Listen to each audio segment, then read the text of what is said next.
नमस्कार, GS9 news मध्ये आपल्या सर्वांचं स्वागत आहे। रब्बी ज्वारी बोगस बियाणांची चौकशी करून पंचनामा, शिंदखेडा कृषी अधिकाऱ्यांकडे शेतकऱ्यांची मागणी। शिंदखेडा तालुका प्रतिनिधी श्री प्रभाकर अडगाळे।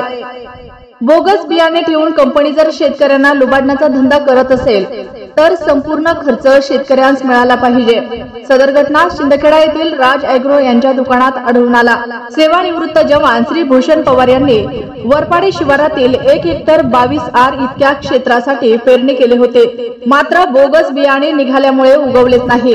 दिनांक 9 नोव्हेंबर रोजी पेरणी केली होती। सदर शेतकरी कृषी अधिकाऱ्यांना अर्ज दिला, परंतु कोणीही लक्ष दिले नाही, कारण निवडणुकीत गुंतलेले होते। परंतु जर चौकशी करून न्याय मिळाला नाही तर शेतकरी आंदोलन करतील।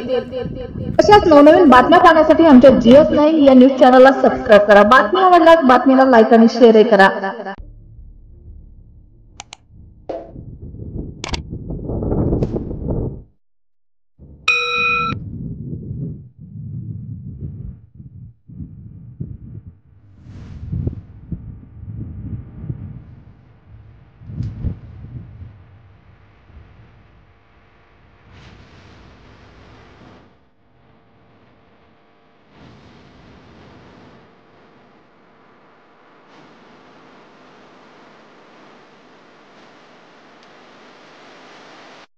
जे माझ्याजवळ जे बीजवाई होतं घरचं उरलेलं ते फक्त बांध कोपऱ्याला टाकलेलं आहे, तेच उतरलेलं आहे।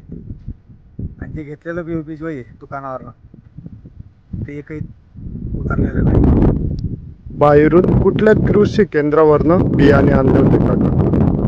मला या कंपनीचं बनवायला सीड्स आणि आपला अमीनभाई राज ॲग्रो कन्सल्टंट त्यांच्याकडनं घेतलेलं होतं। कशामुळे झालं काका नुकसान? ते बीजवाई त्या जो फरक आहे त्याच्यामुळे झालेला आहे।